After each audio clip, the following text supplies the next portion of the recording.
Halo teman-teman, balik lagi sama kita di Asupan Komik, channel kesayangan kalian yang akan menceritakan alur manga, manhwa ataupun manhwa. Baiklah, tanpa babi bu, langsung saja kita gaskan. Di tengah dunia yang dilanda peperangan tanpa akhir, ada satu pasukan yang namanya membuat musuh gemetar ketakutan. Pasukan bernama Ghost. Mereka bukan sekedar pasukan elit. Mereka adalah bayangan kematian yang berjalan di medan perang. Dan di antara mereka berdiri satu nama yang paling disegani, George Sai, atau yang lebih dikenal sebagai Mr. War. Di sebuah helikopter, di sana terdapat sebuah unit pasukan khusus dari Republik Aldimir dengan kode name Ghost. Pasukan ini adalah pasukan yang paling ditakuti oleh teroris di dunia dan merupakan unit terkemuka di dunia. Dan di antara mereka ada yang dijuluki yang terkuat bernama George Sai. Melihat langsung, dia membantai dan memusnahkan targetnya. Semua orang hormat dan menjadi segan padanya.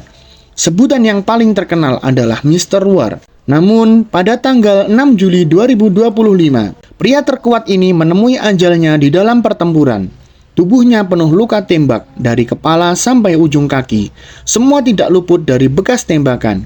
Sebelum meninggalnya Mr. War, pada tanggal 6 Juli 2025 pukul 2:16, diadakan operasi pemberantasan organisasi teroris.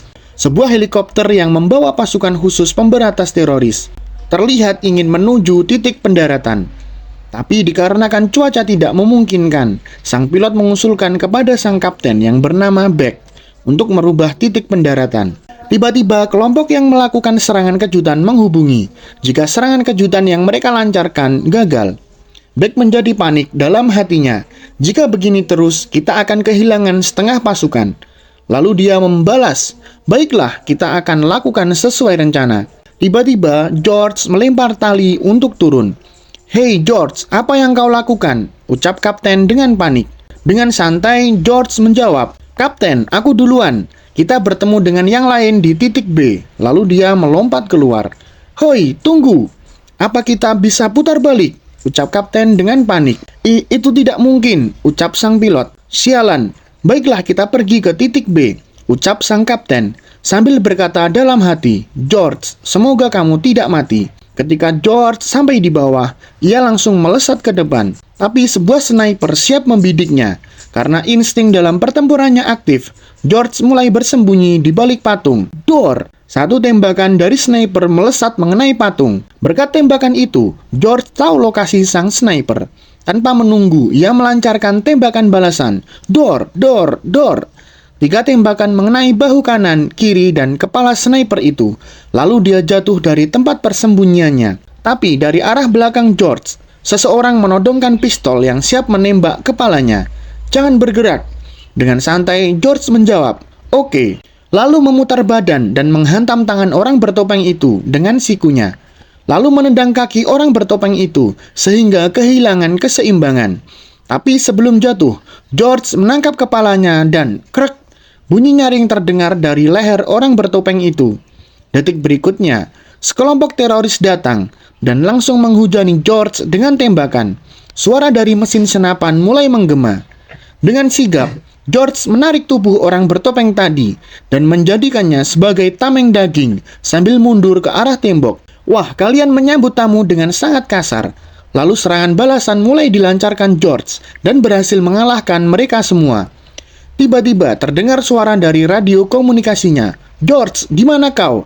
Apa kau baik-baik saja? Cepat jawab." Di titik kumpul B, kelompok yang dipimpin Kapten Beck siap mendobrak pintu. "Di mana George?" Kapten Beck dengan kesal menjawab. Dia tidak menjawab panggilannya. Sialan, si tukang bunuh diri itu selalu saja membuat masalah.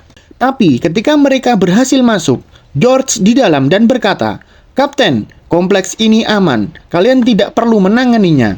Mereka semua terkejut. Benar-benar monster. Pantas saja dia dijuluki Mr. War.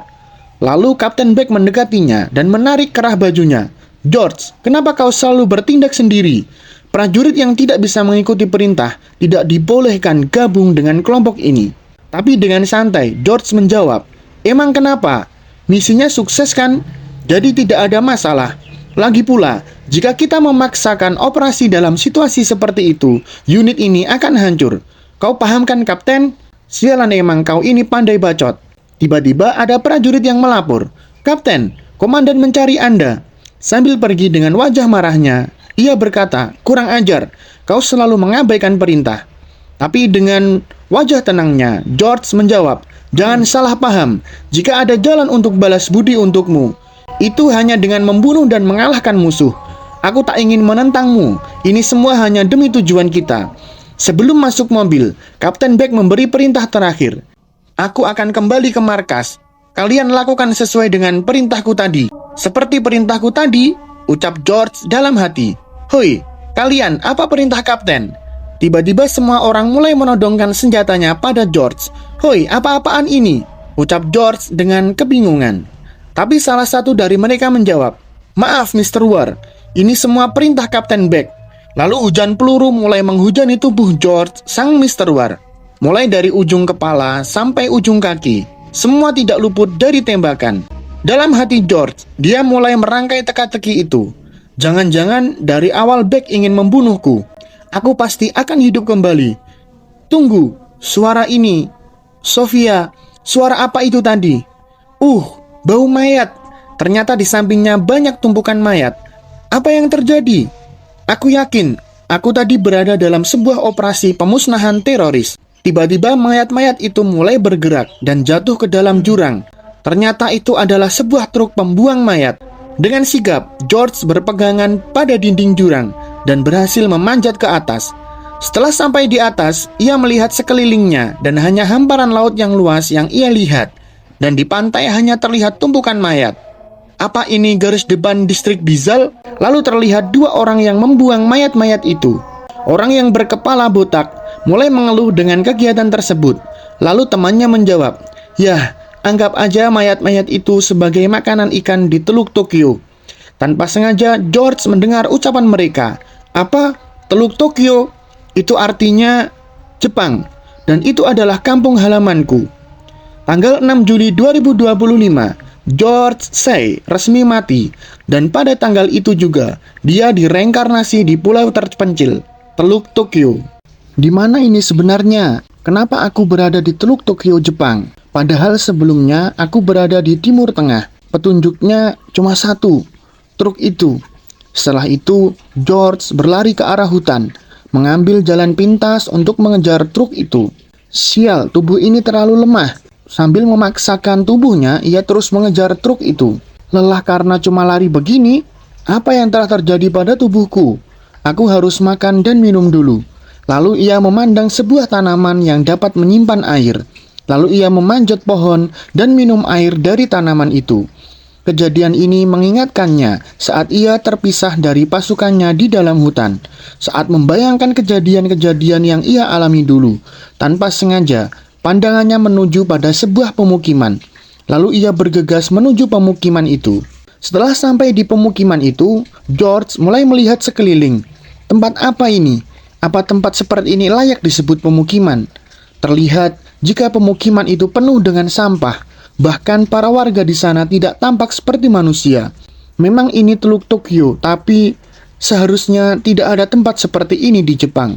Tanpa sengaja, George menatap sebuah cermin yang sudah pecah. Mengangkat tangannya ke wajahnya. Saat ia melihat dirinya melalui cermin yang pecah, ia berpikir dalam hati, apa ini? Apa yang telah terjadi? Apa aku ini? Aku beneran orang yang berbeda.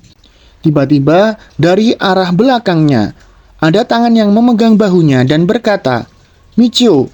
Dengan refleks ia mulai memegang tangan itu, memutar balik dan mengunci lehernya. Hoi Michio, apa yang kau lakukan? Ini aku, Masa. Dia kenalanku? Kelihatannya dia tidak membawa senjata. Lalu Michio melepas kunciannya. Michio, jadi itu namaku. Nah, guys, karena namanya susah diucapkan, kita hilangkan i-nya. Jadi Miko, apa yang kau lakukan barusan? Apa sebenarnya yang kau inginkan? Apa salahnya jika teman menyapa dan memanggilmu? Ucap Masa sambil memegang lehernya. Begitu ya, baiklah, maafkan aku, ucap Miko sambil mengulurkan tangannya. Lalu Masa meraih tangan Miko dan berkata, tapi syukurlah kau baik-baik saja. Aku khawatir karena kau dihajar. Belum selesai Masa menjelaskan, Miko menyela. Aku dihajar? Kok bisa? Memangnya apa yang terjadi? Hah? Apa kau tidak ingat di lokasi tambang? Rupanya yang dibilang Zeha benar. Tiba-tiba ada suara dari belakang Masa. Bocah, kau menyebutku nama Zeha tanpa rasa hormat. Apa kau ingin dihajar? Mendengar itu, Masa menjadi panik. Tunggu. Tidak. Ya, jika kau bukan salah satu anggota kru, kau tidak boleh memanggil sembarangan. Tapi seorang budak beraninya memanggilku tanpa rasa hormat. Memang harus diberikan pelajaran dulu. Tiba-tiba satu pukulan mendarat di wajah Masa hingga membuat tubuhnya terpental ke belakang. Hoi, kau sebodoh itu ya sampai lupa dengan peraturannya, ucap Zeha sambil mendekati Masa yang berbaring. Lalu ia menarik rambut Masa sambil menjelaskan peraturan yang dibuatnya. Membuat kesalahan harus dihukum. Membuat kesal harus dihukum. Hukum. Tunggu, sambil menuding. Dia, Miko yang memanggilmu tanpa rasa hormat, ucap Masa yang panik dan melempar semua kesalahannya pada Miko. Zeha berdiri dan melempar Masa ke samping sambil berjalan menuju Miko. Mengatakan betapa menakjubkannya ia masih hidup setelah semua pukulan yang ia berikan.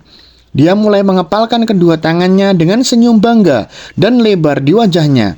Zeha menyebutkan bagaimana ia mengamuk, ingin menghajarnya habis-habisan. Sambil berteriak, memberi hukuman karena wajahnya yang kurang ajar. Zeha melayangkan pukulan ke arahnya, yang dengan sigap, Miko menghindari pukulan itu, sambil berpikir, betapa amatirnya pukulan yang dilayangkan orang ini kepadanya. Ia merunduk untuk menghindari pukulan lainnya, sambil bersiap melayangkan pukulan ke arahnya. Miko berkata bahwa ia tidak punya hobi melawan warga sipil. Tetapi jika ia akan terus menyerangnya seperti ini, maka ia akan menaklukkannya. Mendengarnya mengatakan itu, Zeha memujinya karena tahu bagaimana caranya bicara omong kosong. Menggunakan kekuatan fisiknya, dia melayangkan pukulan lurus tepat ke wajah Zeha. Pukulan Miko yang lemah itu hanya menggores hidungnya dan mendorongnya mundur, membuatnya marah. Dia kemudian melesat ke arah Zeha dengan kecepatan penuh, sambil berpikir dalam hati, betapa lemah tubuh ini, lebih lemah dari yang dia kira. Melihatnya bergegas mendekat, Zeha secara naluriah melayangkan pukulan yang dengan mudah dihindari oleh Miko. Dia memutar tubuhnya pada saat yang tepat dan berpikir dalam hati bahwa dengan tubuh yang rapuh ini, jika dia menggunakan sikunya dengan momentum yang tepat, itu akan memiliki kekuatan yang cukup. Setidaknya melukai Zeha, dan sikunya tiba-tiba mengenai Zeha tepat di hidungnya. Cairan merah mulai menetes dari hidungnya. Sambil memegangi hidungnya, Zeha berlutut. Melihat itu, Miko mengatakan kepadanya, "Tidak mungkin kau bisa mengalahkanku dengan kemampuan bertarung yang seperti itu." Sambil menatap Zeha, dia menyuruhnya untuk mencari lawan yang lain, kecuali dia punya keinginan untuk mati. Kemudian Miko membalikkan punggungnya dan berjalan menjauh darinya. Sementara Zeha menarik pisau dari balik bajunya. Dia berteriak pada Miko sambil mengatakan, "Siapapun yang berani melawanku, dia akan mendapat 100 hukuman." Lalu Zeha berlari ke arahnya dengan memegang pisau di tangannya. Ia berniat untuk menusuk Miko dari belakang. Karena naluri bertahan hidup dari kehidupan masa lalunya, dengan mudah Miko menyadari serangan yang datang. Tapi dia tiba-tiba diganggu oleh seorang anak yang mencoba menangkis pisau itu dengan tubuhnya sambil berteriak memanggilnya dan menyuruhnya berhati-hati terhadap pisau itu. Saat pisau itu siap menusuk tubuh anak itu, Miko dengan terampil menyeimbangkan dirinya kembali dan bergegas mendorong pisau yang akan Zeha tusukkan ke arah samping. Sambil menggertakkan giginya karena marah, Miko bertanya pada Zeha, apakah dia siap untuk bertarung sampai mati, karena dia menghunuskan pisau kepadanya. Miko mendorong tangannya ke depan, lalu dia memukul Zeha tepat di lehernya. Pukulan itu membuatnya tidak bisa bernapas dengan benar dan tersedak. Dia kemudian melempar Zeha hingga kehilangan keseimbangan dan jatuh ke tanah. Anak yang datang menyelamatkan Miko berdiri di sana, terkejut sekaligus kagum dengan kehebatan bela diri Miko. Miko kemudian duduk di atas Zeha sambil mencengkeram lehernya, menarik tangannya ke belakang, siap untuk meninju wajahnya. Dengan ekspresi ketakutan di wajahnya, Zeha segera menyadari kekalahannya. Dia kemudian memohon pada Miko untuk menunggu, sambil gagap menanyakan hal itu. Sambil menggertakkan giginya dengan kemarahan membara di matanya. Miko mengatakan kepadanya bahwa tidak ada tunggu dalam pertarungan sampai mati, dan kemudian pukulannya mendarat tepat di wajah Zeha. Dengan tangan berlumur darah, Miko melihat wajah Zeha yang babak belur yang dia hancurkan dengan pukulannya. Dia kemudian dengan kecewa melihat tinjunya sambil berpikir dalam hati bahwa dia hanya mampu melakukan kerusakan sekecil ini, bahkan setelah menggunakan seluruh berat badannya. Dengan asap yang mengepul dari tinjunya yang berlumur darah, dia memutuskan bahwa dia harus melakukan sesuatu terhadap tubuhnya yang rapuh ini terlebih dahulu. Anak yang membantu Miko berteriak kepadanya, "Sebenarnya apa yang sedang terjadi?" Melihat anak itu, Miko bertanya, apakah mereka dekat? Mendengar itu, anak itu bertanya, apakah Miko mencoba mempermainkannya dengan menanyakan pertanyaan konyol seperti itu. Berhati-hati terhadap anak itu. Miko memberitahunya bahwa dia telah kehilangan ingatannya. Khawatir dengan jawaban seperti itu, anak itu memperkenalkan dirinya, menyebut dirinya Kyo, dan mengatakan bahwa dia tinggal di sebelah rumahnya. Miko memutar kepalanya lagi dan meminta maaf kepadanya, mengatakan bahwa dia juga tidak ingat namanya. Saat dia terus berjalan, Kyo mengikutinya di belakang. Zeha akhirnya sadar dengan darah menetes dari hidungnya ke mulutnya dan matanya melotot marah. Zeha mengatakan, "Habis, habis, habis, akan dihukum habis-habisan." Saat mereka berjalan melewati daerah kumuh, Kyo mencoba meniru gerakan Miko dan bertanya apakah Miko bisa mengajarinya cara berkelahi. Akhirnya Miko membuka mulutnya. Miko memintanya untuk menceritakan tentang pulau ini, meletakkan tangannya di belakang kepalanya. Kyo berkata sambil menyeringai bahwa dia pasti akan melakukannya. Kyo kemudian memberitahunya bahwa ini adalah pulau limbah industri yang mengambang di Teluk Tokyo. Sebuah pulau yang penuh dengan sampah dan sampah. Dengan ekspresi serius di wajahnya, Miko berpikir dalam hati, apakah pernah ada tempat seperti itu di Jepang? Saat mereka terus berjalan, Kyo kemudian memberitahunya bahwa para pria dipaksa bekerja di lokasi penambangan dan wanita serta anak-anak hanya bisa menjual barang atau mengumpulkan sampah. Dan dengan keamanan yang mengerikan seperti itu, dia menyimpulkan dengan menyebut pulau itu sebagai lubang kotoran. Melihat sekeliling, Miko berpikir dalam hati, betapa tempat ini lebih buruk daripada daerah kumuh di zona konflik. Miko tiba-tiba menyadari jika Kyo ngiler melihat sepotong roti. Penjaga toko melihat anak itu ngiler, menyuruhnya pergi karena dia mungkin tidak punya uang untuk membelinya. Saat Kyo mulai berdebat dengan penjaga toko tentang bagaimana dia bisa berasumsi seperti itu, tiba-tiba tangan Miko datang dari belakang dengan uang di tangannya. Dia kemudian meletakkan uang itu di meja dan menyuruh penjaga toko untuk memberinya roti itu. Miko kemudian menyerahkan roti itu kepada Kyo, mengatakan bahwa itu adalah tanda terima kasih untuk informasi yang dia berikan. Dengan senyum cerah di wajahnya, Kyo mengungkapkan rasa terima kasihnya atas roti itu. Lalu Kyo bertanya dari mana dia mendapatkan uang itu. Miko hanya menjawab dengan mengatakan bahwa itu harta rampasan perang dari sebelumnya. Mengingat kembali saat dia menjarah uang dari Zeha, dia memberitahu Kyo bahwa dia tidak melakukan hal-hal seperti menjarah dari tentara yang terbunuh. Tetapi di tempat yang tidak dikenal, uang itu penting untuk bertahan hidup. Kyo terus memandanginya dengan mengatakan dia seperti orang yang sangat berbeda. Sampai rumah, Kyo membuka pintu rumahnya dengan riang memberitahu ibunya bahwa dia sudah pulang. Dia berlari ke arah ibunya sambil memegang roti di tangannya. Dia memberitahu ibunya bahwa hari ini mereka akan berpesta karena Miko membelikannya roti. Sambil tersenyum hangat di wajah ibunya yang kurus dan pucat, dia berterima kasih kepada Miko dan memanggil Kyo bahwa mereka harus makan bersama. Lalu Kyo menggosok perutnya dan memberitahu ibunya bahwa dia sudah makan. Ibunya menepuk kepalanya, bertanya apakah dia benar-benar sudah makan. Menjawabnya, dia menyuruh ibunya untuk tidak khawatir tentang itu dan menyuruhnya makan karena ibu perlu mendapatkan nutrisi. Miko tiba-tiba menyadari sesuatu dan mendorong pintu rumah mereka. Sambil gemetar di sekujur tubuh, dia melakukan yang terbaik untuk mendorong pintu agar terbuka, tetapi tidak mampu melakukannya karena dari arah luar, pintu itu ditahan oleh dua orang. Tiba-tiba api mulai membakar rumah mereka. Para pelaku berdiri di depan rumah dan yang memimpin mereka adalah Zeha. Sambil menjilati pisaunya, dia mengatakan bahwa hukuman karena menentangnya akan dibayar dengan kematian. Kyo dan ibunya kini telah pindah ke rumah Miko. Saat ibunya berbaring di tempat tidur untuk istirahat, Miko dan Kyo duduk di lantai. Kyo mulai mengeluh karena rumahnya habis terbakar, padahal ia membangun rumah itu dengan susah payah. Kyo berdiri di dekat jendela sambil melihat rumahnya yang terbakar. Ia menyebutkan betapa kerasnya mereka bekerja untuk membangunnya. Ia mulai bertanya-tanya tentang apa yang akan ia lakukan sekarang.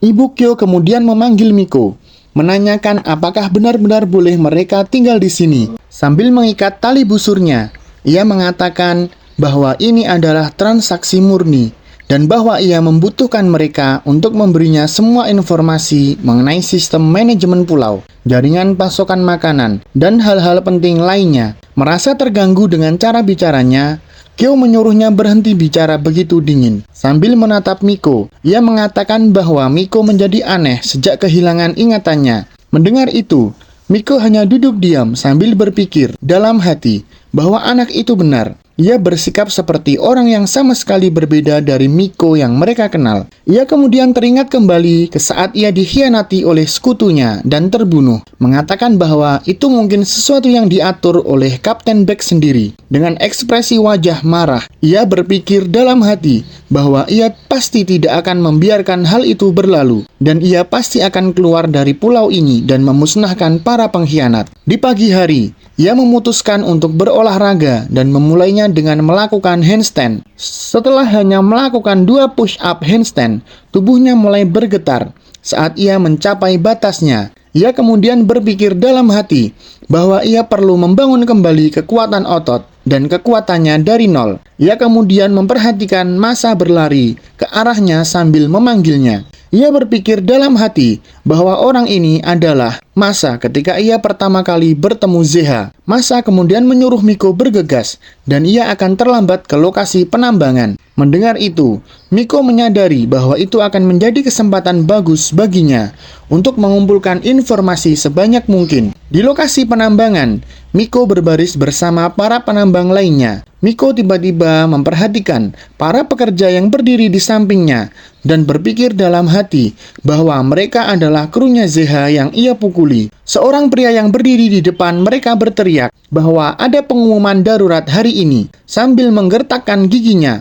pria ini mengatakan bahwa Zeha yang bertugas mengawasi G Squad telah meninggal. Ia kemudian menunjuk jarinya ke arah Masa, memanggilnya G8. Ia kemudian memberitahunya bahwa ia akan menggantikan Zeha. Mendengar itu, Masa berdiri terkejut dengan pengumuman tersebut. Saat semua orang terus menambang, mereka diberlakukan seperti budak, dipaksa melakukan kerja manual di terowongan dari jam 7 pagi hingga 11 malam. Lingkungan kerja itu mengerikan dan keras. Ia tidak cocok disebut dengan pekerjaan, tapi lebih cocok jika disebut perbudakan. Seorang pengawas tiba-tiba memukul perut pekerja lain, menyebutnya beban karena ia bekerja terlalu lambat. Masa menaruh tangannya di bahu pekerja yang gemeteran, ketakutan karena melihat semua kejadian itu. Lalu Masa memberitahunya bagaimana skuad lain sama seperti biasanya, tetapi ia adalah pengawas di sini dan ia meyakinkannya bahwa ia tidak akan memukul siapapun dan menyuruhnya untuk terus menggali dengan kecepatannya sendiri.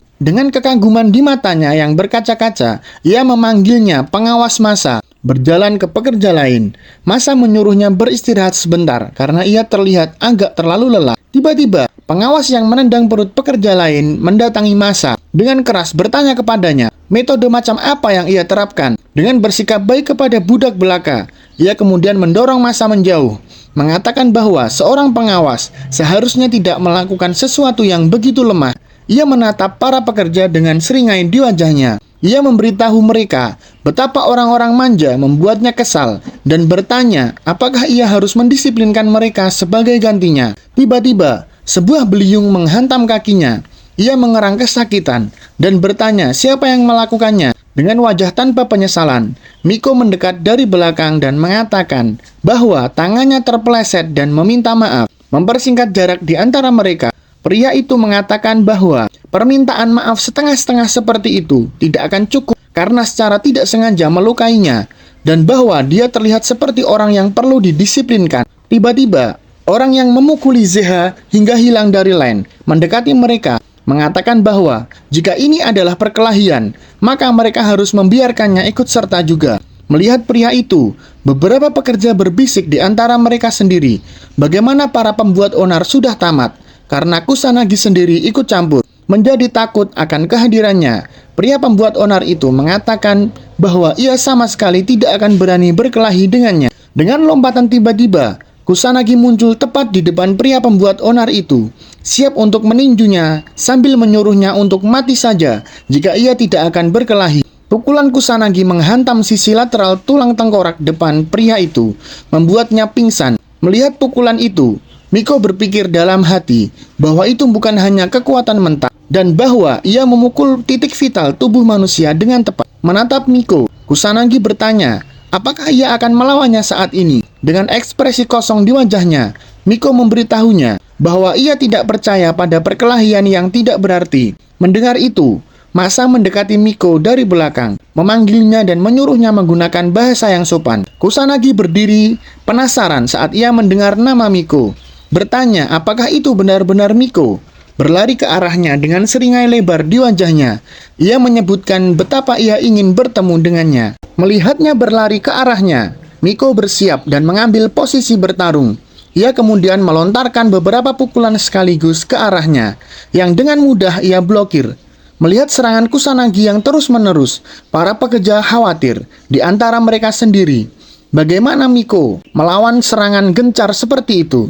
Saat ia terus memblokir serangan pukulan itu, Miko berpikir dalam hati, bagaimana kecepatan, bobot, dan akurasinya semua adalah kelas 1. Ia melanjutkan dengan mengatakan bahwa meskipun fisiknya semuanya kelas 1, tetapi ayunan lebar selalu menciptakan celah.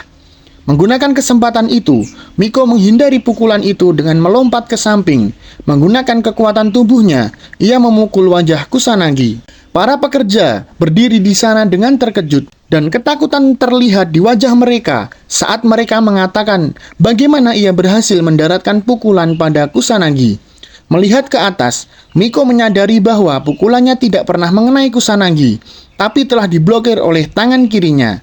Seringai lebar tampak di wajahnya.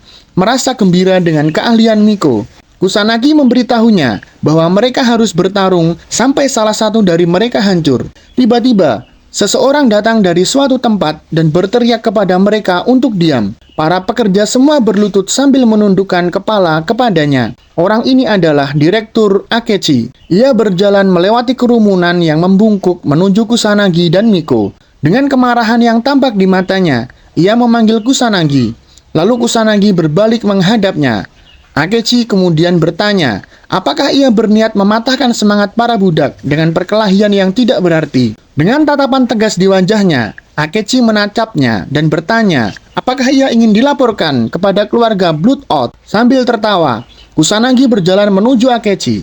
Dia mengatakan bahwa itu hanya bimbingan edukasi. Ia tidak berniat untuk mematahkan semangat mereka. Akechi hanya melewatinya. Bertanya, apakah ia menyebutnya bimbingan, ketika yang bisa ia lakukan hanyalah berkelahi. Jangan bercanda, aku tidak mengharapkan otak dari orang idiot. Dengan wajah kesal dan tangan mengepal, Kusanagi menahan amarahnya. Kemudian, Akechi berjalan ke para pekerja. Bertanya, apakah pekerjaan mereka adalah merangkak. Dengan ekspresi jijik di wajahnya, ia melihat mereka dan menyuruh mereka untuk terus menggali tanpa membuang sedetik pun jika mereka tidak ingin dibuang. Saat ini sudah jam 2 siang, waktunya istirahat makan siang. Makan hanya sedikit. Miko berkomentar, makanan ini dingin dan tidak berasa. Para pekerja kemudian mulai mengeluh, makanan ini tidak cukup untuk makan siang. Tapi para pengawas menerima kualitas makanan yang cukup baik, bisa makan sampai kenyang. Tiba-tiba, Masa mendekati Miko dan menyerahkan kotak makannya kepadanya, menyuruhnya memakannya. Miko pertama-tama menatapnya kosong, lalu langsung menolaknya, mengatakan bahwa ia tidak menginginkannya. Terkejut dengan penolakan itu, Masa bertanya, mengapa ia tidak menginginkannya?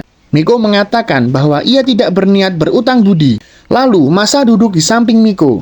Masa menghela napas, mengatakan bahwa itu bukan budi, dan itu adalah biaya masalah saat mereka membuat masalah dengan ZH. Dan Masa menyalahkan dirinya sendiri, karena ia pengecut. menunjukkan perhatian dan kekhawatiran yang tulus. Ia menceritakan bagaimana itu tidak benar baginya, dan bahwa setidaknya itu yang paling bisa ia lakukan untuk meminta maaf dan memintanya untuk memakan jatah makan siangnya. Lalu, Miko mengambil sepotong ayam goreng darinya. Miko mengatakan bahwa untuk satu pernyataan palsu, satu potong ayam goreng sudah cukup. Saat Miko mengunyah ayam goreng, ia memberitahu Masa bahwa mereka sudah impas dan bahwa ia harus makan sekarang. Tiba-tiba, dua pekerja mendekatinya dari belakang, mengatakan bahwa jika ia tidak menginginkannya, ia harus memberikannya kepada mereka. Karena lelah dengan perkelahian mereka, akhirnya Masa memberi masing-masing sepotong ayam goreng. Dan hanya itu, mendengar itu, kedua pekerja bertanya, apakah itu benar-benar boleh dilakukan? Tiba-tiba, seseorang yang menunjuk Masa sebagai pengawas datang dan bertanya kepada mereka, berapa lama budak berencana untuk terus makan? Dan kemudian ia memerintahkan mereka semua untuk berdiri dengan cepat dan kembali ke posisi mereka dan mulai menambang. Saat mereka terus bekerja, para penambang ini diperlakukan seperti budak, dipaksa melakukan kerja fisik yang keras, dan bahwa mereka tidak memiliki hak asasi manusia.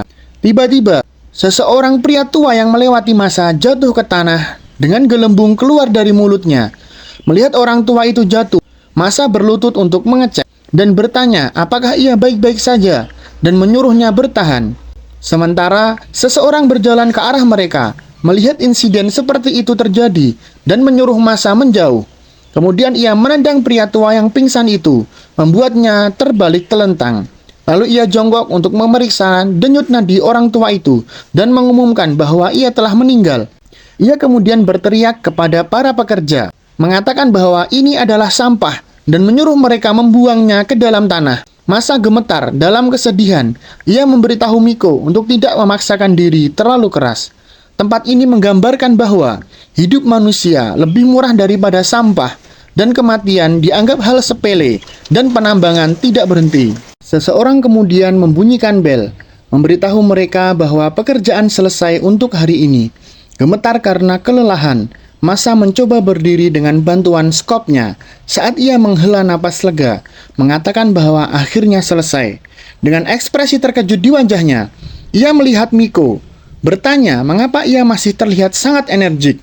Melepas helmnya, Miko menjawab dengan mengatakan bahwa ia terbiasa dengan tingkat beban kerja ini. Terkejut pada betapa santainya Miko yang mengatakan itu, Masa berpikir dalam hati, apakah Miko selalu setangguh ini? Orang itu sekali lagi membunyikan bel, memanggil skuad Masa untuk tidak berlama-lama. Mendengar peringatan itu, Masa meminta maaf padanya. Setelah penambangan selesai, mereka dipaksa untuk melepas pakaian mereka dan dibuat berjalan telanjang. Mereka kemudian menjalani penggeledahan tubuh secara menyeluruh untuk memeriksa apakah mereka telah mencuri biji tambang. Hanya setelah semua ini selesai, barulah mereka akhirnya kembali ke permukaan, di mana seseorang memanggil mereka dan menyerahkan upah untuk pekerjaan mereka, mengambil upah hariannya sebesar 1.000 yen. Miko berpikir dalam hati, betapa tidak adilnya hanya dibayar sekecil ini, bahkan setelah bekerja selama 16 jam sehari. Miko kemudian memperhatikan penambang lain bertingkah bahagia setelah menerima sejumlah kecil uang sebagai upah. Saat orang itu mengatakan betapa ini membuatnya bahagia, tiba-tiba sebuah gerobak makanan datang, bergulir dengan dua wanita. Mereka pertama-tama memberi selamat kepada para pekerja atas kerja keras mereka menambang hari ini, dan mengumumkan kepada mereka bahwa sudah waktunya untuk smiley sale, obral senyum. Dengan senyum paksa di wajahnya, penjaga toko menyebutkan bahwa hari ini adalah hari apresiasi penambangan dengan diskon 20% untuk semuanya. Miko berdiri di sana terkejut saat para penambang di sampingnya mulai berlari menuju gerobak dengan gembira. Orang pertama yang sampai di sana meminta sebungkus keripik kentang dan sekaleng bir. Setelah ia mendapatkan pesanannya, wanita lain menyuruhnya mengambil cumi kering juga, karena itu mungkin tidak cukup untuknya. Tiba-tiba, kerumunan berkumpul di depan gerobak, memberikan pesanan mereka. Tiba-tiba, mendengar semua itu, wanita di gerobak meminta mereka untuk tenang dan mengatakan bahwa ada cukup untuk semua orang.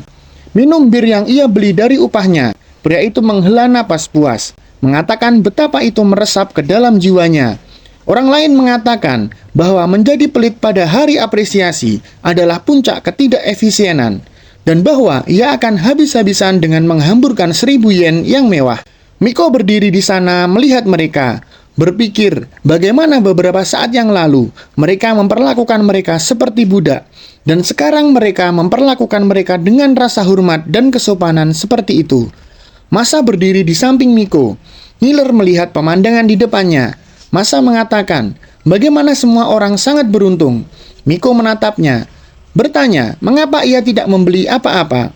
Mengusap air liurnya, Masa mengatakan bahwa ia telah memutuskan untuk bertahan sampai ia mendapatkan Paradise Pass. Terkejut mendengar kata itu untuk pertama kalinya, Miko bertanya, apa itu Paradise Pass? Mendengarnya, ia mengatakan itu. Masa terkejut, bertanya, apakah ia tidak ingat tentang bagaimana mereka memberitahu mereka tentang itu ketika mereka datang ke pulau ini. Kembali ke flashback. Masa mengingat hari pertamanya di pulau itu, sementara seseorang yang berdiri di depan mereka menjelaskan kepada mereka bahwa mulai hari ini mereka adalah budak yang merangkak di dasar bumi. Melihat para budak, pria itu kemudian mengatakan bahwa mereka akan diperkerjakan melampaui batas mereka dan hanya diberi sisa-sisa makanan. Hidup mereka akan lebih buruk daripada ternak. Memegang kertas emas, Paradise Pass di tangannya, ia menyebutkan bagaimana bahkan penghakiman neraka bergantung pada uang, dan jika kalian mau dapat tali untuk keluar dari neraka, maka tabunglah 1 juta yen dan membeli Paradise Pass ini. Dan dengan itu, mereka akan diberi kebebasan keluar dari pulau. Orang-orang mulai bersemangat melihat bahwa setidaknya ada harapan bagi mereka untuk melarikan diri dari tempat ini, dan bahwa mereka pasti akan mulai menabung untuk membeli Paradise Pass. Dengan tatapan penuh tekad di wajahnya, Masa menyebutkan bahwa saat itulah ia memutuskan bahwa tidak peduli seberapa banyak ia ditendang, dan tidak peduli jika ia pingsan karena terlalu banyak bekerja, ia tidak akan menghabiskan uang apapun. Miko kemudian menyimpulkan semua potongan teka-teki itu. Ia mengatakan bagaimana tidak ada pemberontakan meskipun kondisinya mengerikan begini adalah karena 2 umpan. Umpan yang pertama adalah yang disebut harapan dalam bentuk Paradise Pass. Ia kemudian menyebutkan umpan lain yang disebut kesenangan dalam bentuk hari apresiasi, dan bagaimana orang melupakan harapan saat tenggelam dalam kesenangan. Karyawan tambang dan backingan mereka mengerti hal ini.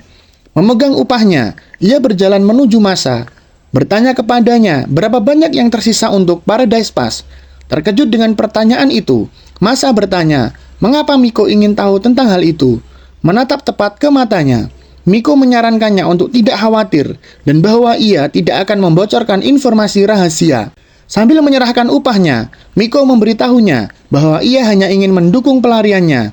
Sambil berjalan di tepi tebing, Miko mengulangi bagaimana tinggal sisa 60.000 yen lagi yang harus dikumpulkan. Sambil memegang dagunya, Miko mengatakan bahwa menambahkan gajinya itu menjadi 2.000 yen per hari, dan bahwa mereka akan dapat mencapainya dalam 30 hari. Khawatir dan bingung, Masa bertanya kepadanya, mengatakan bahwa meskipun ia berterima kasih atas bantuannya, ia masih tidak mengerti mengapa Miko mau bersusah payah membantunya seperti ini.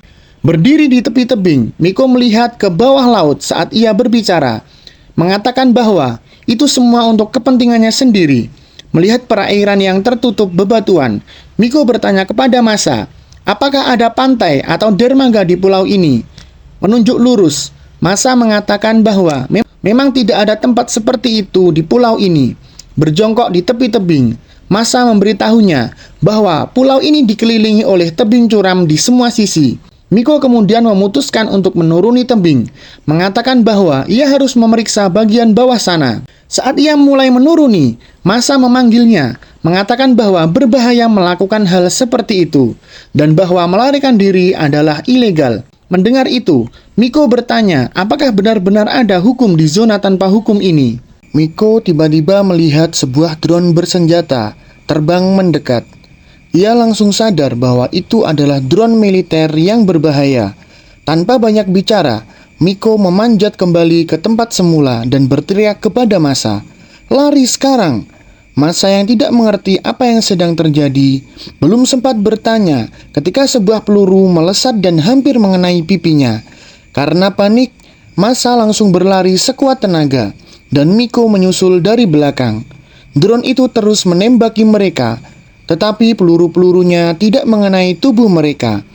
Miko menoleh ke belakang dan akhirnya mengenali drone tersebut. Itu adalah SG Nemesis 1.0, drone militer yang terkenal karena mengejar apapun yang bergerak dan tidak berhenti sampai targetnya hilang.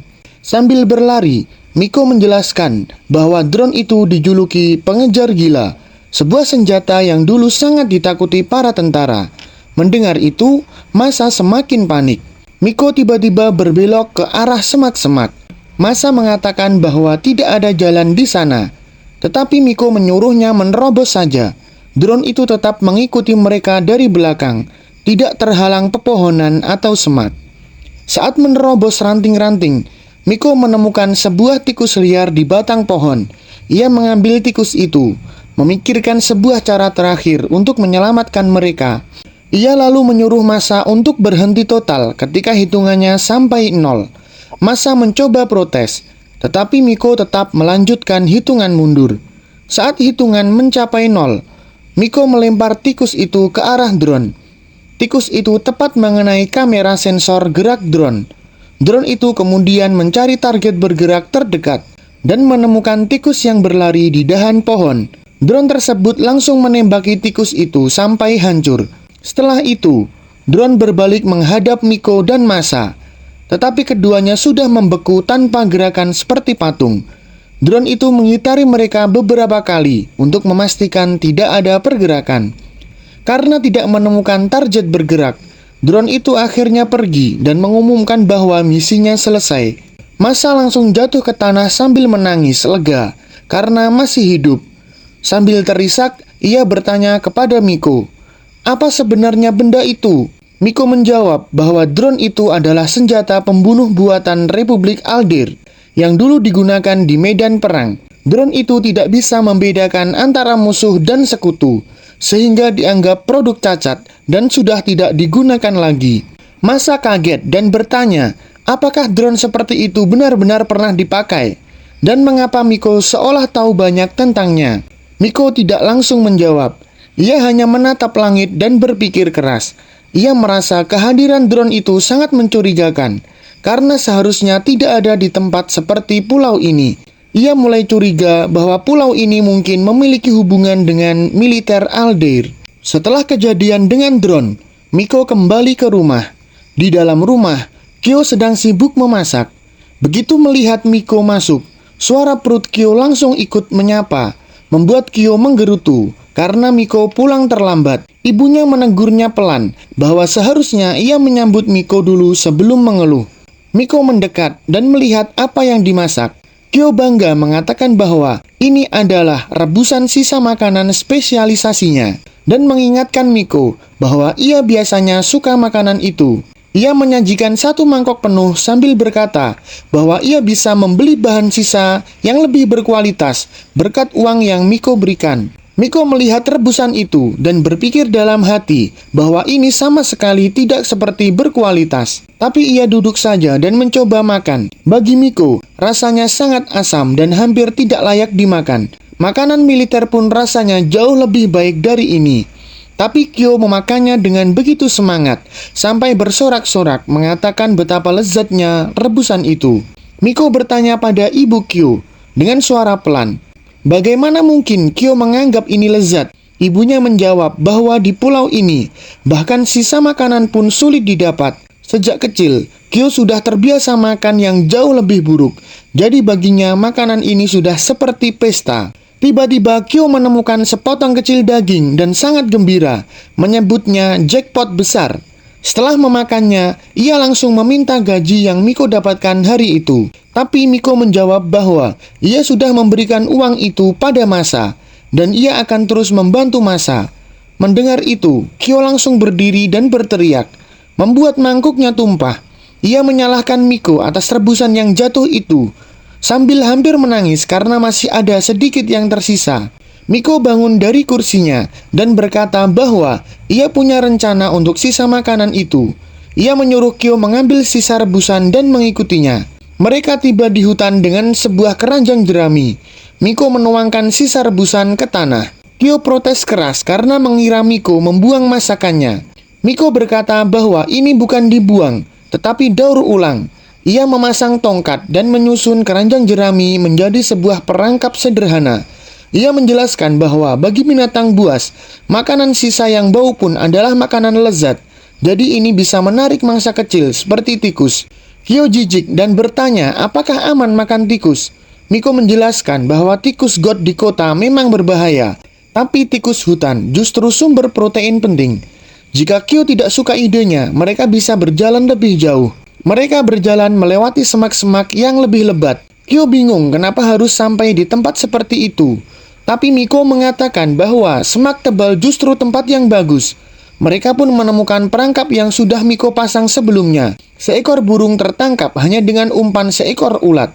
Miko bertanya, apakah burung ini cukup untuk makanan hari ini? Kyo mengangguk dengan mata berbinar. Sementara itu, di gedung manajemen tambang, para wakil direktur melaporkan hasil minggu ini kepada Akechi. Mereka mendapatkan 643 ton hasil tambang, tetapi 9 budak meninggal, kebanyakan karena malnutrisi dan kelelahan.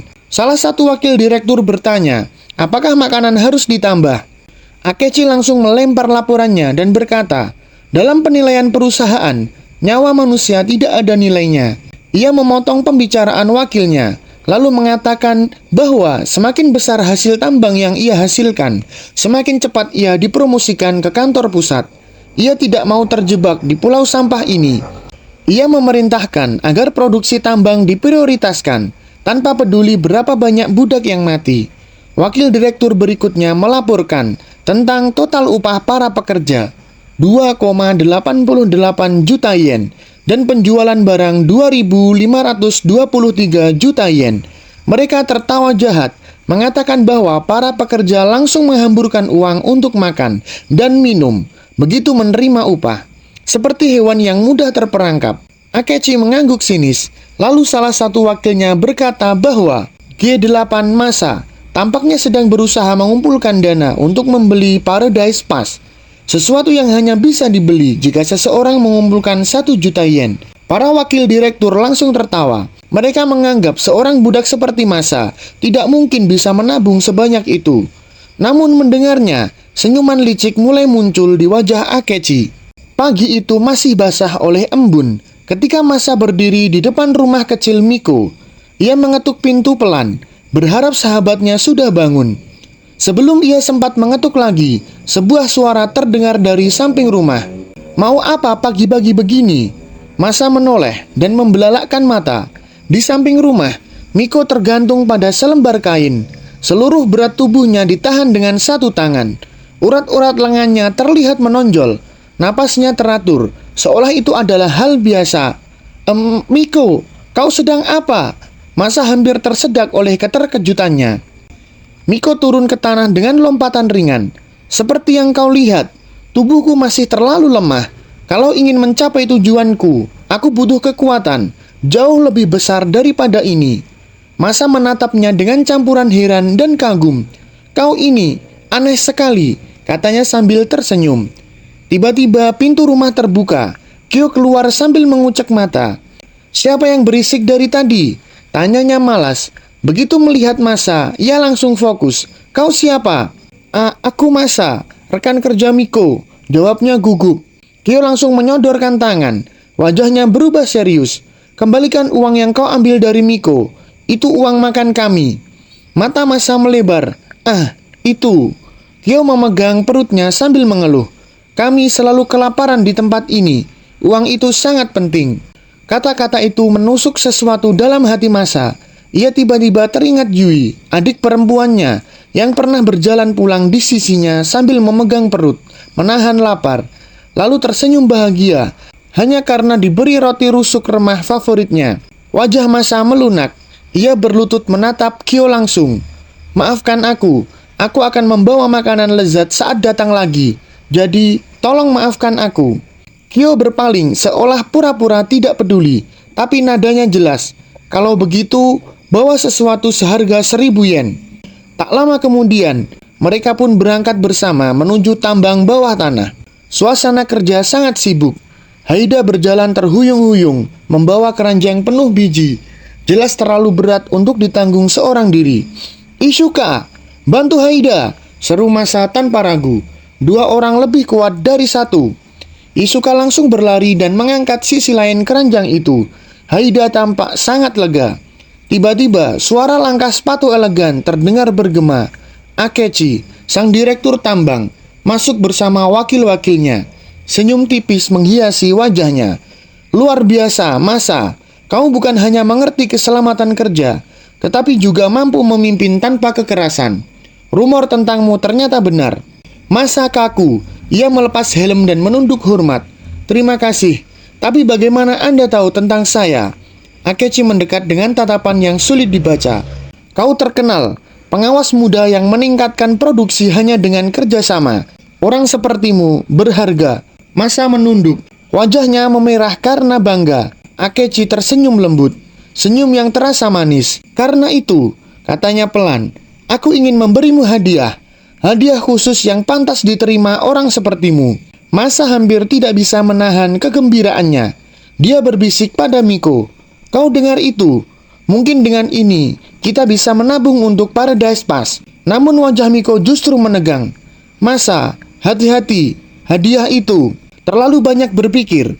Masa menepuk pundaknya dan berlari mengejar rombongan direktur. Kebaikan orang harus diterima dengan jujur.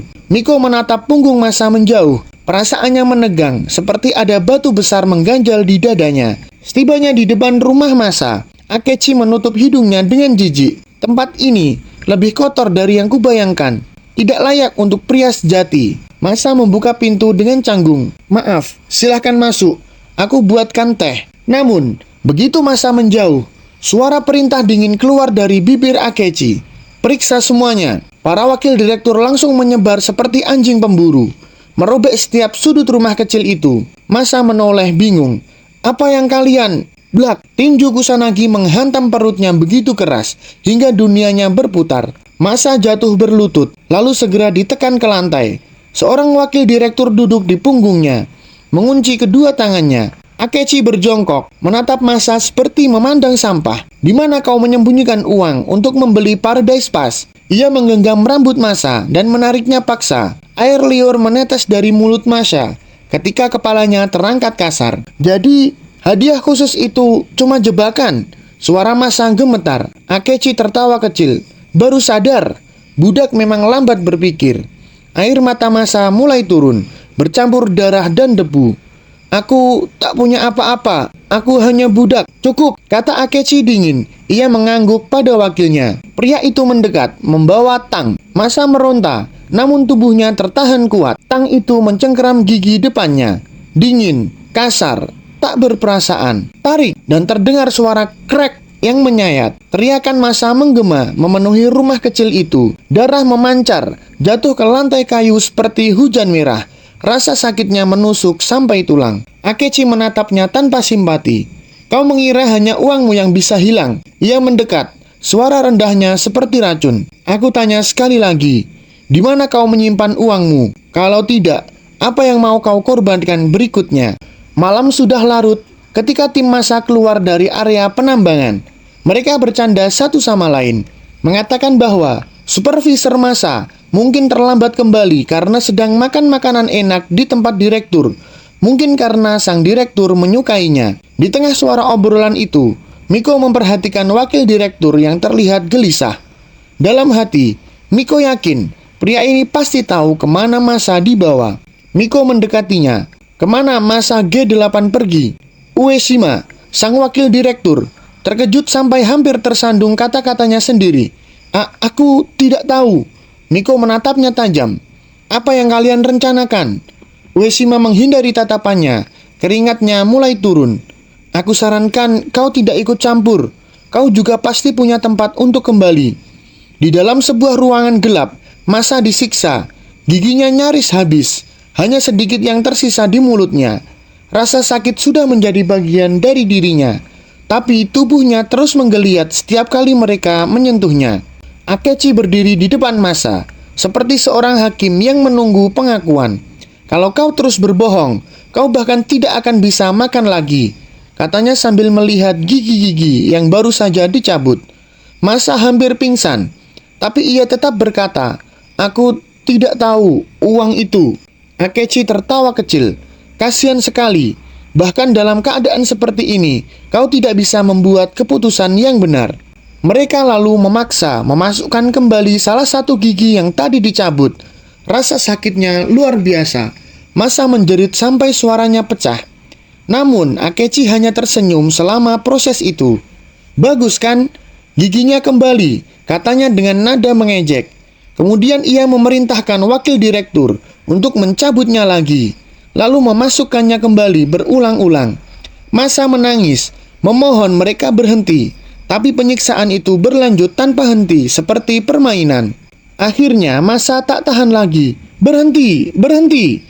Kusanagi berdiri di samping Akechi dengan wajah marah. "Sudah siap bicara." Massa terengah-engah. Air mata mengalir di wajahnya, bercampur dengan darah. Namun suara adiknya muncul di dalam kepalanya. Adiknya yang meminta maaf karena biaya operasi. Adiknya yang ia janjikan kehidupan lebih baik. Ia tak bisa menyerah. Jika ia menyerahkan uang itu, ia akan mati. Dan Yui, adiknya, akan sendirian. Dengan suara lemah, ia berkata, "Aku tidak punya uang." Akechi menghela nafas frustasi. Ia baru akan memerintahkan sesuatu. Namun tiba-tiba, Kusanagi memukul tengkuk wali direktur penyiksa itu. Akechi kaget. "Apa yang kau lakukan?" Kusanagi menatap Akechi dengan kesal. "Kau tidak lihat? Orang ini tidak akan bicara walau disiksa begitu. Kau buta." Ia mendekati Massa dan menarik kerah bajunya. "Sekarang aku mengerti siapa dirimu." Tanpa peringatan, ia memukul dada Massa dengan kekuatan yang luar biasa, cukup untuk mematahkan beberapa tulangnya. Massa menjerit keras, darah keluar dari mulutnya. Ia jatuh berlutut, nyaris tidak bisa bernafas.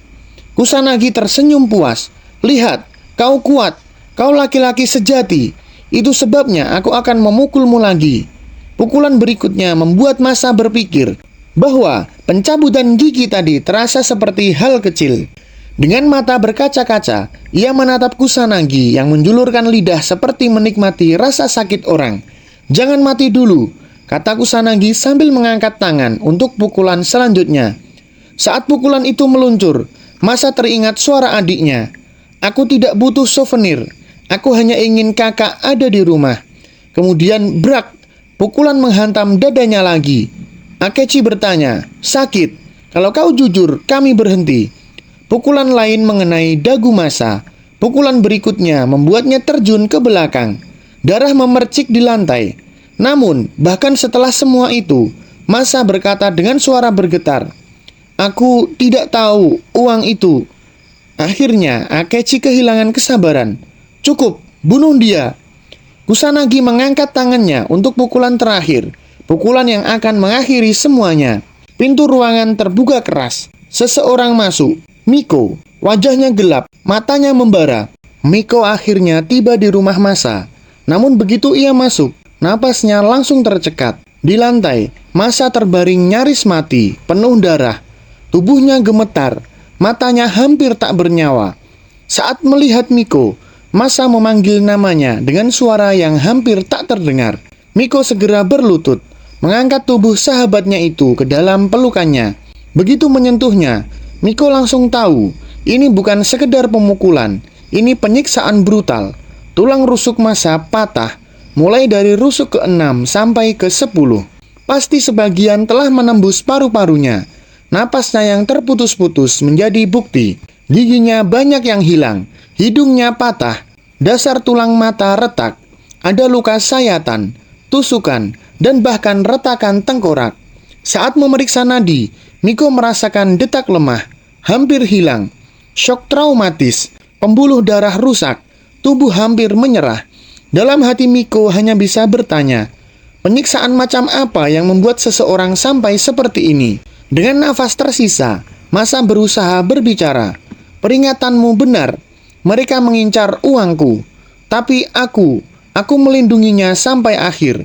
Ia tersenyum samar, senyum seseorang yang sudah menerima ajalnya. Aku tidak bisa memakai uang itu lagi. Jadi aku berikan padamu, Miko. Miko langsung menggeleng keras. Aku tidak menerima bantuan. Kau akan sembuh. Pakai uangmu sendiri nanti. Namun Masa menggenggam tangannya, lemah, tapi memaksa. Air mata mengalir dari sudut matanya. Miko, aku tahu aku akan mati. Kalau kau tidak ambil uang itu, semuanya hanya akan terbuang. Lalu ia mengungkapkan lokasi uang itu. Dari rumah ini, berjalan lurus ke pantai. Ada pohon besar dengan sayatan.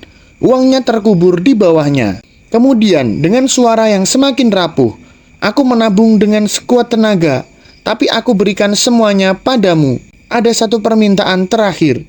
Miko hanya bisa menatap, mulai menyadari bahwa ini sungguh-sungguh akhir. Ketika kau keluar dari pulau ini, carilah adikku. Masa mengingatkan kembali potongan kain yang pernah diberikan adiknya sebagai hadiah ulang tahun.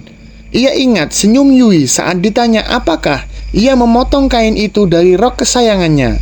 Yui tersenyum cerah, berkata ia hanya ingin memberi hadiah karena kakaknya bekerja sangat keras. Sambil menyentuh potongan kain itu yang masih ada di lengannya, Masa tersenyum dalam kesakitan. Dia, gadis yang baik, namanya Honju Yui. Tolong cari dia. Miko menggeleng lagi. Aku tidak bisa menerima janji itu. Namun, Masa meraih lengannya dengan sisa tenaga terakhirnya. Miko, tolong, ketika kau bertemu Yui, katakan maaf dan terima kasih untuk segalanya. Kata-kata itu menjadi yang terakhir. Dalam pelukan Miko, Masa menghembuskan nafas terakhir. Tubuhnya menjadi dingin, kepalanya terkulai, hening memenuhi ruangan.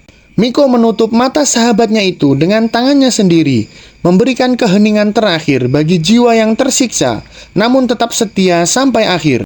Dengan hati yang berat, Miko mengangkat tubuh Masa dan membawanya pergi ke lokasi yang disebutkan, ke pohon besar di tepi pantai. Seseorang tampak mengawasinya dari jauh, tapi Miko tidak peduli.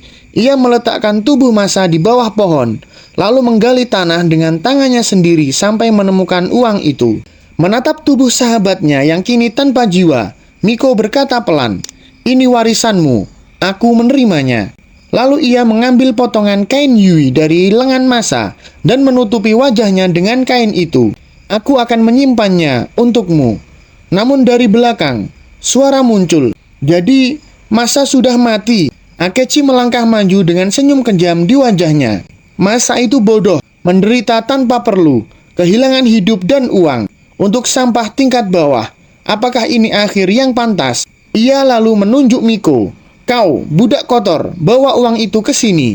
Miko berdiri di samping jenazah Masa, matanya dingin. "Aku menolak." Akechi mendecak. "Budak, semuanya bodoh. Kau sama seperti dia." Ia memberi perintah ke wakil-wakil direktur, "Ambil uangnya."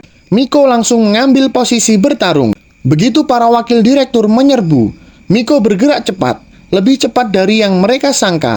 Dengan latihan harian dan tekad yang membara, ia memukul mereka satu persatu, mencampakkan mereka seperti boneka kain. Satu kena serangan tubuh, satu lagi terkapar dengan pukulan keras, dan yang terakhir jatuh dengan uppercut yang hampir mematahkan rahangnya. Miko menatap Akechi. "Ini dana perang yang dipercayakan Masa. Jika kau merebutnya, aku yang akan menghabisimu." Akechi geram. Ia menarik pistol dari balik mantelnya dan mengarahkannya pada Miko. Namun sebelum ia menembak, Kusanagi memegang lengannya dan menurunkan pistol itu. "Jangan buang peluru untuk budak rendahan begini. Terlalu berharga." Kusanagi menderak-derakkan jarinya, tersenyum lebar, penuh gairah haus darah. "Bagus. Akhirnya kita bisa lanjutkan pertarungan kita." Akechi berkata, "Cepat selesaikan." Miko dan Kusanagi berdiri berhadapan, dua bayangan di bawah cahaya bulan, sama-sama memegang amarah masing-masing. Kusanagi melaju pertama, melempar pukulan bertubi-tubi. Miko menghindar setiap serangan, membaca gerakannya.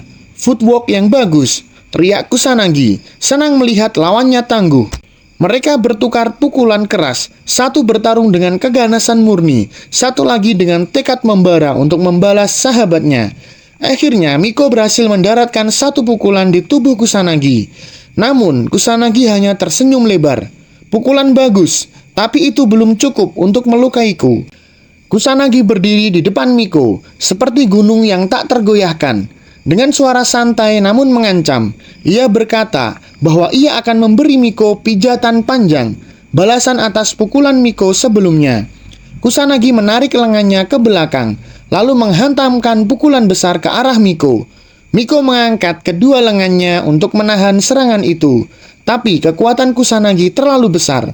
Miko tetap terdorong jauh ke belakang. Akechi yang mengamati di kejauhan hanya menyeringai. Tidak peduli seberapa gesit seekor kucing bergerak, ia tetap tidak bisa mengalahkan harimau. Miko tidak menyerah. Ia berlari kembali, menembakkan serangkaian pukulan ke wajah Kusanagi. Namun bagi Akechi, pukulan itu terlihat terlalu ringan. Tidak cukup kuat untuk menjatuhkan monster seperti Kusanagi. Kusanagi sekali lagi menghantam Miko. Meskipun berhasil memblokir, tubuh Miko terpental keras hingga berhenti tepat di tepi jurang. Melihat kesempatan itu, Kusanagi menyerbu ke arahnya. "Kalau kau hanya bertahan seperti itu, kau tidak akan menang," teriaknya. Tepat sebelum pukulan itu tiba, Miko menghindar dan membalas. Untuk pertama kalinya, serangan Miko benar-benar melukai Kusanagi. Kusanagi meludah darah dan tersenyum lebar. "Bagus, ini baru pertarungan." Dengan mata menyala, Kusanagi kembali menerjang. Ia melihat posisi bertahan Miko dan mencibir. Ia menghentikan pukulannya tepat di depan wajah Miko dan mengayunkan tendangan cepat. Namun Miko membaca gerakannya. Ia memblokir tendangan itu, meraih pinggang Kusanagi dan menjatuhkannya ke tanah. Akechi sampai terkesiap melihatnya. Dalam hitungan detik, Miko mengunci leher Kusanagi dengan siku dan pahanya. Namun napas Kusanagi tersengal. "Kau membaca gerakanku," desis Kusanagi. Miko menekan siku ke arah wajah Kusanagi, mengenai hidungnya. Ketika ia bersiap memukul lagi, Kusanagi memanfaatkan celah itu. Ia meraih leher Miko dan membantingnya ke tanah.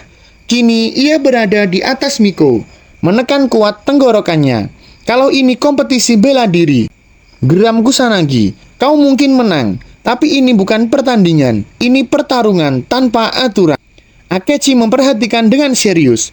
Sudah lama ia tak melihat Kusanagi bertarung sampai sejauh ini. Di masa lalu, banyak petarung hebat jatuh di tangan Kusanagi. Tidak seorang pun bisa melawannya. Kusanagi semakin menekan leher Miko. "Kau tidak bisa menang hanya dengan teknik halus. Dunia nyata tidak mengenal belas kasihan." Tapi Miko, dengan sisa tenaganya, melonggarkan cengkeraman itu, lalu menghantamkan wajah Kusanagi, membuatnya meludah darah. Namun, Kusanagi kembali menyerang, mencoba mencekiknya lagi. Miko membaca gerakannya. Ia memanfaatkan momen itu, melilitkan kedua kakinya pada lengan Kusanagi, lalu mengunci kepalanya. Dengan gerakan cepat, ia membanting tubuh Kusanagi dan menjebaknya dalam kuncian yang lebih kuat lagi. Akechi terperangah melihat betapa terlatihnya Miko. Miko menarik dan memutar lengan Kusanagi ke arah yang salah. Tendon di bahu Kusanagi menegang hingga batasnya. Rasa sakit itu membuat Kusanagi menjerit keras. Dan akhirnya, krek, siku Kusanagi patah. Miko berkata pelan namun tegas, "Jangan salah paham. Aku tidak ingin bertarung seperti ini. Tapi ini bukan duel. Ini adalah pertarungan hidup mati." Kusanagi menatapnya dengan mata merah tajam. Kini ia mengerti. Miko bukan hanya petarung biasa. Ia adalah George Sai, petarung elit pasukan hantu Aldair. Seorang pria yang tidak pernah berkelahi untuk kesenangan, tetapi dilatih untuk membunuh. Dengan kegilaan yang masih tersisa, Kusanagi mengangkat dua jarinya, berusaha mencolok mata Miko. Namun Miko melihatnya jelas. Ia menurunkan kepala, membuat kedua jari itu menghantam dahinya sendiri. Krek, patah. Kusanagi menjerit lagi, nafasnya berat, seluruh tubuhnya bergetar. Miko menarik lengannya ke belakang untuk memberi pukulan terakhir. Kusanagi hampir menutup wajah dengan lengannya yang patah. Tapi serangan itu berubah arah. Miko menghantam tanah di dekat kepala Kusanagi. Debu terangkat. Kusanagi terkejut, ketakutan. Ia baru menyadari sesuatu. Miko bisa membunuhnya kapan saja, tanpa ragu, tanpa emosi. Dan itulah yang justru membuatnya paling berbahaya. Miko mengangkat tangannya lagi, tapi kali ini ia memusatkan seluruh kekuatannya di ujung jari telunjuknya. Ia menembus pertahanan Kusanagi dan menghantam tenggorokannya. Jacknya tertekan dan Kusanagi mulai batuk darah. Serangan berikutnya menghajar wajah Kusanagi hingga giginya patah dan penglihatannya kabur. Saat ia berusaha sadar, Miko kembali menyerangnya. Pukulan-pukulan itu menghantam wajah Kusanagi, membuatnya hampir pingsan dan mematahkan dua giginya. Teknik bertarung Miko, Jortsai, ialah Krav Maga, seni bela diri tempur jarak dekat paling mematikan yang digunakan pasukan khusus berbagai negara. Saat Kusanagi terbaring tak berdaya, Miko mengambil sebuah batu. Ia mengangkatnya tinggi-tinggi, siap menghancurkan wajah Kusanagi dengan seluruh kekuatannya. Kusanagi masih terbaring di tanah, tidak menyadari apa yang akan terjadi berikutnya. Miko menggenggam batu itu tinggi-tinggi, lalu mengayunkannya dengan seluruh kekuatan dan kecepatan penuh, tepat mengarah ke wajah Kusanagi. Namun, sesaat sebelum batu itu menghantam, sebuah suara berteriak keras memanggil Miko untuk berhenti. Tiba-tiba, sebuah kenangan melintas di benaknya. Seorang anak kecil yang memeluk pinggangnya erat-erat, menangis sambil memohon agar Miko tidak pernah membunuh siapapun. Anak itu memeluknya sambil menjerit penuh air mata, memohon agar ia tidak menjadi seorang pembunuh. Mendengar suara itu dalam pikirannya, tubuh Miko membeku. Ia menghentikan ayunan batu tersebut, nafasnya terhenti. Dengan frustasi, ia melemparkan batu itu jauh ke belakang, membuatnya jatuh melewati tebing dan tenggelam di air jauh di bawah sana. Miko berdiri terdiam, sementara Kusanagi masih pingsan di tanah. Beberapa detik kemudian, terdengar tawa pelan. Kusanagi, entah bagaimana, sudah berdiri dengan kedua kakinya. Ia tertawa keras, mengerikan, meski giginya sudah banyak yang patah. Betapa menakjubkannya semua ini baginya. Ini yang ia cari. Pertarungan sampai salah satu dari mereka mati. Miko kembali mengambil posisi bertarung. Namun tiba-tiba suara tembakan terdengar dari belakang. Akechi melepaskan tembakan ke arah Miko. Miko menjatuhkan tubuhnya untuk menghindar, dan peluru itu malah menembus tubuh Kusanagi. Miko tidak bisa berhenti dan justru terpeleset, jatuh ke arah tebing. Kusanagi terhuyung melihat dadanya. Peluru itu menembus dada kiri, sangat dekat dengan jantung. Darah mulai mengalir deras dari luka itu. Di sisi lain, Miko tidak benar-benar jatuh. Ia berhasil menangkap tepi tebing dengan satu tangan. Dengan hanya satu tangan bergelantungan, tubuhnya berayun, dan ia menjerit menahan rasa sakit. Akechi menelan lidahnya, kecewa karena gagal menembak Miko. Namun, ia berkata bahwa itu bukan masalah.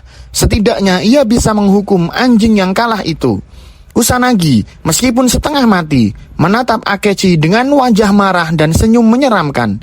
Akechi memerintahkan Kusanagi untuk tidak banyak bergerak.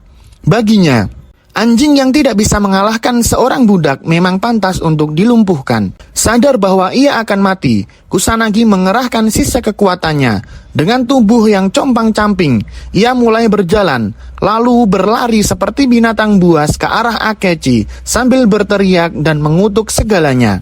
Akechi menyeringai sambil menodongkan pistolnya, berteriak bahwa anjing yang sudah dilumpuhkan seharusnya tetap berbaring. Ia melepaskan tembakan demi tembakan, peluru demi peluru menembus tubuh Kusanagi. Namun Kusanagi terus berlari, dipacu oleh adrenalin terakhirnya. Akechi panik. Mengapa Kusanagi tidak jatuh? Bagaimana ia bisa terus berlari meski tubuhnya penuh peluru? Dengan lengan patahnya yang tersisa, Kusanagi mengayunkan pukulan terakhir ke arah Akechi sambil menjerit, "Mati!" Akechi menyipitkan mata, mencoba menahan serangan itu. Saat pukulan itu hampir mengenainya, ia menembakkan peluru terakhir, tepat mengenai pelipis Kusanagi. Tubuh Kusanagi langsung berhenti di udara. Pukulannya terhenti hanya beberapa sentimeter dari wajah Akechi. Perlahan, tubuhnya jatuh ke tanah. Sebelum benar-benar roboh, ia hanya mampu mengucapkan satu kata, "Sialan." Darah menyembur dari bagian belakang kepalanya. Keringat dingin mengalir di wajah Akechi. Lalu Akechi tertawa seperti orang gila. Ia mulai menendang wajah Kusanagi berulang kali sambil berteriak bahwa akhirnya anjing gila itu mati. Ia terus menendang kepala dan tubuh Kusanagi seperti seorang psikopat sambil mengumpat tanpa henti. Kemudian ia berbalik ke arah anak buahnya yang masih terbaring. Ia berteriak marah, menanyakan berapa lama mereka akan terus beristirahat. Dengan suara lantang, ia memerintahkan mereka bangun dan memberitahu keluarga sumpah darah bahwa Kusanagi ditembak oleh seorang budak yang mencuri pistol. Setelah urusan itu selesai, Akechi kembali memusatkan perhatiannya pada Miko. Ia mengarahkan pistolnya ke arah Miko, mengatakan bahwa sudah waktunya menghukum kriminal yang telah membunuh C50, Kusanagi. Miko diam, mengamati situasi. Akechi memuji kemampuan bertarung Miko sambil menunjukkan senyum menyeramkan. Ia berkata bahwa sehebat apapun manusia, satu orang tidak bisa memenangkan perang. Di dunia modern, yang terpenting adalah otak dan senjata. Tanpa berkata apapun, Miko mengangkat kedua tangannya perlahan, seolah menyerah. Akechi terkejut melihatnya, lalu kembali menyeringai. Ia mengejek bahwa bahkan petarung sehebat Miko pun takut pada pistol. Ia bertanya, apakah Miko benar-benar berencana menyerah? Namun Miko hanya diam, tidak mengeluarkan sepatah kata pun. Akechi berkata bahwa sebenarnya tidak peduli apakah Miko menyerah atau tidak, karena ia akan tetap membunuhnya di tempat itu juga, sebagai hukuman karena telah membuang-buang waktunya dan pelurunya. Sambil mengatakan itu, Akechi menempelkan ujung pistolnya ke kepala Miko dan mulai melangkah mendekat. Akechi terus memojokkan Miko hingga ke tepi tebing, menyalahkannya karena mencoba kabur lewat jalur itu. Namun Miko menolak, mengatakan bahwa semua ini memang sudah ia rencanakan. Di kejauhan, terdengar suara dengungan samar. Mendengar itu, Akechi mulai berteriak panik. Suara apa itu? Dengungan itu semakin keras, semakin dekat, hingga sesuatu muncul di udara tepat di atas mereka. Akechi menatap langit dengan bingung, sementara Miko hanya menatapnya dengan sorot mata, seolah mengetahui apa yang akan terjadi. Sebuah drone besar muncul, lengkap dengan senjata berat menggantung di bawah tubuhnya. Apaan itu? Teriak Akechi. Salah satu anak buahnya maju untuk melihat lebih jelas. Ia bertanya-tanya apakah itu pesawat kecil. Namun begitu ia melangkah, dor! Sebutir peluru menembus pelipisnya, tepat di antara kedua alis. Tubuhnya langsung terjatuh di samping Akechi. Akechi menoleh, terkejut. Tapi yang terlihat hanya anak buahnya yang mati dengan peluru menancap di dahinya. Dua anak buah lainnya langsung menjerit ketakutan. Asap masih mengepul dari ujung senjata drone. Mereka pun lari terbirit-birit sambil berteriak minta tolong. Drone itu menangkap gerakan mereka dan otomatis memilih keduanya sebagai target. Drone terbang mengejar mereka tanpa henti, lalu memberondong peluru tanpa ampun hingga keduanya tewas. Sementara itu, Miko dan Akechi tetap tak bergerak, terkunci dalam keadaan saling mengawasi. Dari situ, Miko melihat sesuatu yang membuatnya terkejut.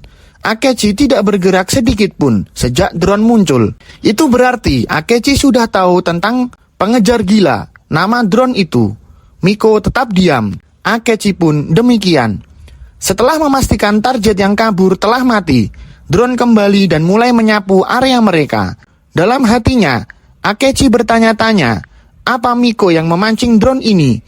Bagaimana budak seperti dia tahu tentang ini? Namun semua itu tak lagi penting baginya. Miko sudah melewati batas dan harus dibunuh. Miko memecah keheningan sambil menatap Akechi. Ia mengatakan bahwa Akechi pasti tahu cara kerja drone itu. Yang berarti Akechi juga tahu bahwa jika ia menarik pelatuk, drone akan menganggapnya sebagai ancaman dan menembaknya sendiri. Akechi menggertakkan gigi, menyadari betapa berbahayanya situasi ini. Drone terus melintas pelan di atas kepala mereka. Akechi mencoba meyakinkan dirinya bahwa Miko hanya menggertak. Mana mungkin gerakan sekecil itu bisa memicu pengejar gila. Miko mengejeknya, menantangnya untuk membuktikan sendiri. Akechi terjebak lagi dalam kata-kata Miko. Miko memancingnya dengan ucapan sinis. bertanya apakah Akechi ingin mengumpat seperti sebelumnya. Padahal ia tahu Akechi terlalu takut bahkan untuk menggerakkan bibirnya. Amarah Akechi membara. Ia bersumpah dalam hati akan membunuh Miko karena berani menghina dirinya. Gerakan sedikit tidak apa-apa, pasti aman, begitu ia meyakinkan diri. Namun tepat ketika drone melintas tepat di atas kepala Akechi, ia spontan membeku. Ia merasakan cukup dekat untuk memahami bahwa sedikit saja salah gerak, drone itu bisa langsung membunuhnya. Keringat dingin mengalir dari pelipisnya. Drone lalu berputar ke arah Miko. Miko pun tak yakin apakah sedikit gerakan bisa memicu drone atau tidak. Ia hanya bisa menunggu. Jika ia tetap diam, mungkin saja drone pergi dalam beberapa detik lagi. Namun, jika drone benar-benar pergi, saat itu pula Akechi akan mulai menembak tanpa ragu. Drone kembali melintas untuk putaran berikutnya. Akechi semakin panik, jarinya bergetar di atas pelatuk.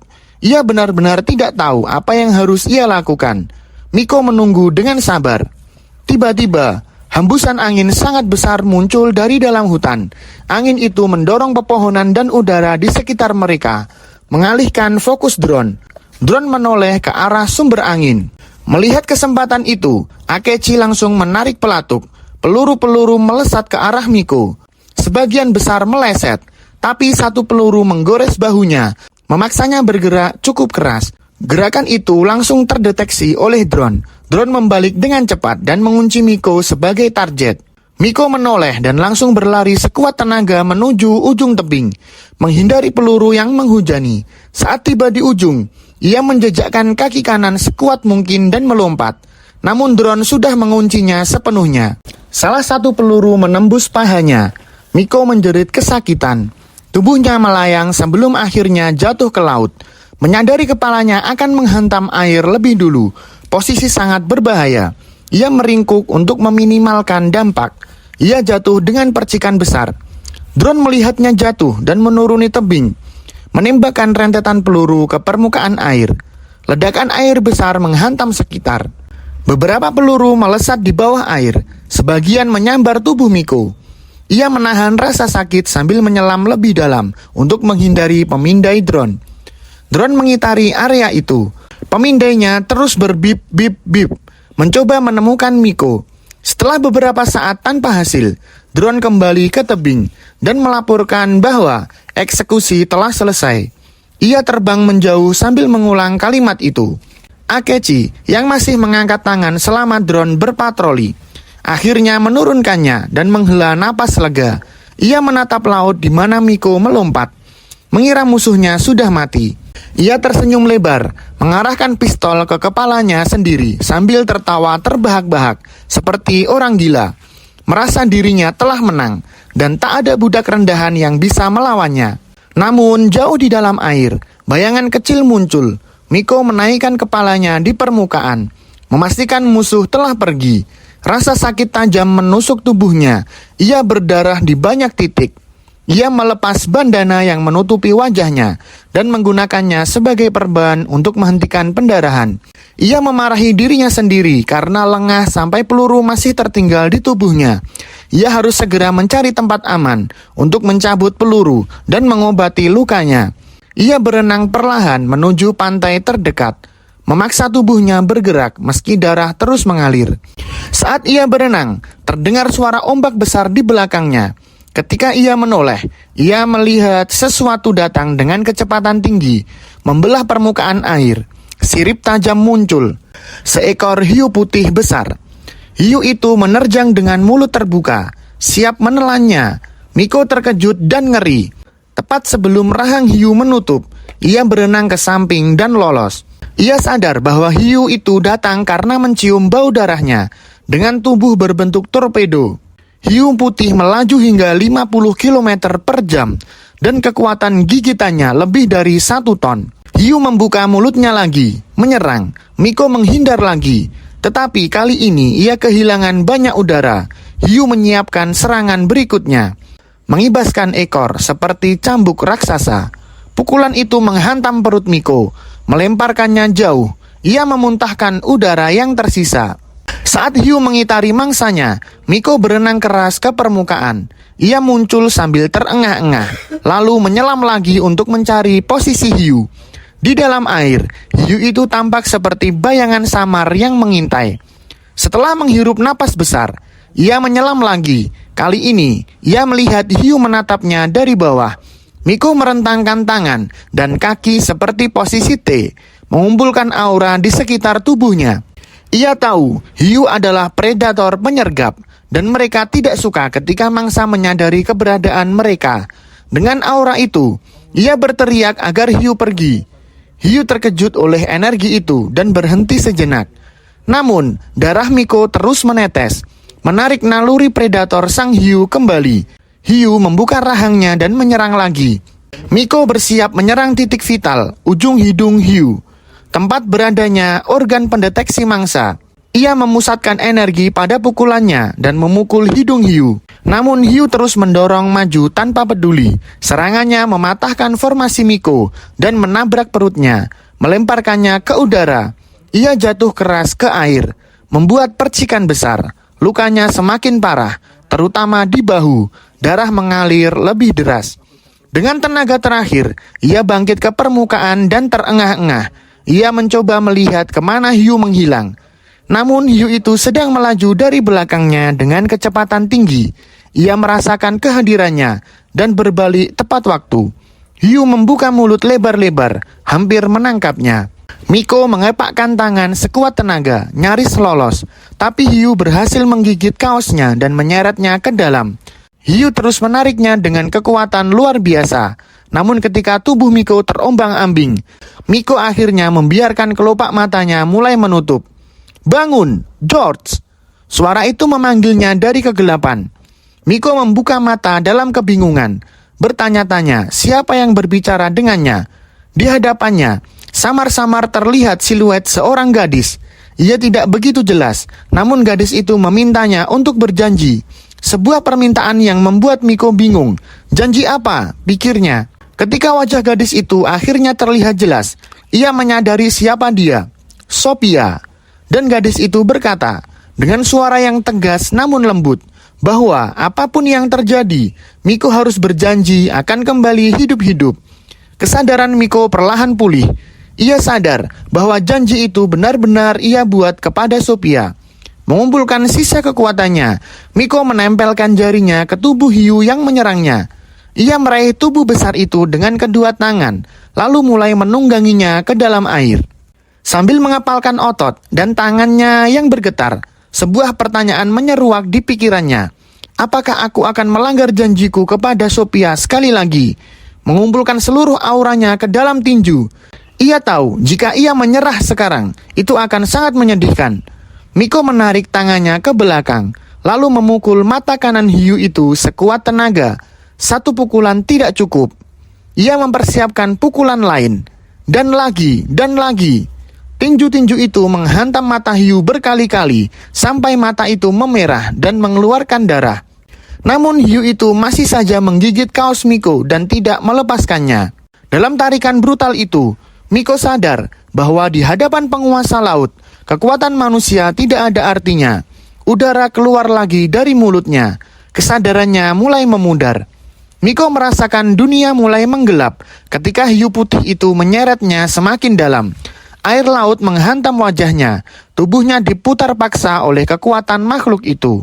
Sementara nafas terakhir perlahan terlepas dari paru-parunya.